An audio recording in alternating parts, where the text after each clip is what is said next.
Hello YouTube, Deranged Clown here. I'll show you my clown mug. So I just want to do a quick little video about this map. Literary Digest, Liberty Map of the Western Front, Great World War. That's what they called it. They didn't call it World War I until World War II. Showing the battle line of Liberty as it stood May 1st, 1918. Okay, so I'm just going to show you the battle line. Okay, so it starts here on the North Sea, and you can see it's a pretty extensive line. Okay, all these were trenches. Now they weren't well dug trenches. That's one of the misunderstandings. Some of them were just crater holes from the artillery that were linked. Some of them were just sandbags. Some of them were concrete reinforced. Some of them were ditches.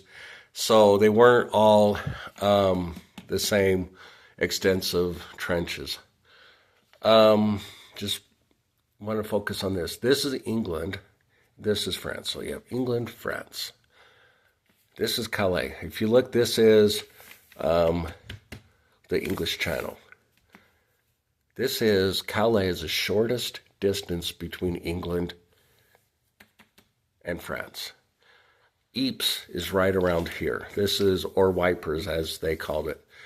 Some of the Tommies did. Ypres was here. Horrible battles were fought here. This is where the first gas attack happened in World War I. It was here to break through to get to Calais because they wanted to get access to it. And so it goes on to be important because in World War II, of course, when France was overcome by the Germans were focusing all their energy in Calais. Why? Because of World War I. Well, the beaches of Normandy were down along here. So the English convinced the Germans that this was critical and this is where they're going to go, when actually they went down along here. Pretty cool stuff. And I just want to focus on one little area here. And this is, I think, yeah, I got this framed right. Yeah, get a good zoom in. Perfect. This is Verdun. Verdun is where there were some pretty brutal battles fought between the French and the Germans. And the interesting thing about that is that this is what's called a salient. So you have your battle line, and a salient kind of juts out into enemy territory. And so then the question becomes, what do we do with this salient? Do we just retreat and solidify our line here? Or do we keep it and use it as a jumping off point? And the French officials, the French military officials initially said, well, let's just retreat and just have this one continuous line. And then as you can kind of see, that would make sense. But, where's Verdun? The French politicians said, no, because that will demoralize the nation. So you need to hold Verdun. And so you have Germans wanting to get into France and the French saying they shall not pass.